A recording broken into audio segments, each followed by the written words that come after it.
we're focused on the First Amendment, the right to free speech, the right to speak in a way that you can communicate. I mean, on a platform that has now become the public square. Why is the FBI sending accounts to Twitter and saying, we think these violate your terms of service, Twitter? I mean, it's one thing if it's really like some terrorist activity and they got to do it. But this was just election issues. This is people speaking out. Why is the FBI doing that?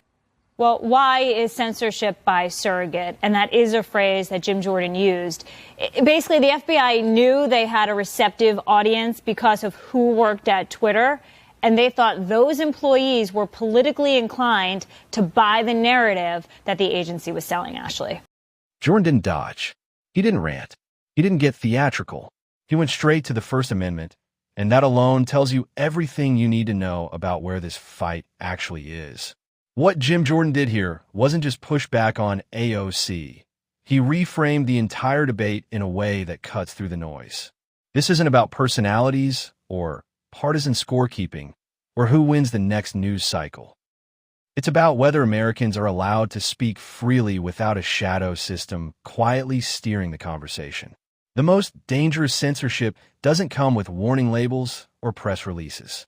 It comes wrapped in bureaucracy, justified as best practices, and outsourced to corporations that claim they're acting independently.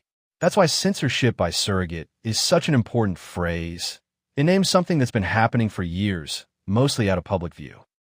And here's the uncomfortable truth for the left. Once these mechanisms exist, they don't stay neatly contained.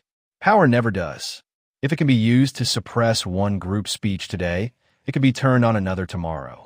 History shows that over and over again. Jim Jordan is right to keep the focus on the First Amendment, because once that's compromised, every other right becomes conditional. Speech is the foundation. Without it, accountability collapses and authority becomes untouchable. AOC and her allies want to turn oversight into extremism and transparency into threat. But asking why federal agencies are influencing political discourse isn't radical. It's necessary.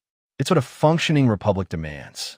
If you made it this far, drop a comment with your take. Do you think this was oversight, censorship, or something even bigger?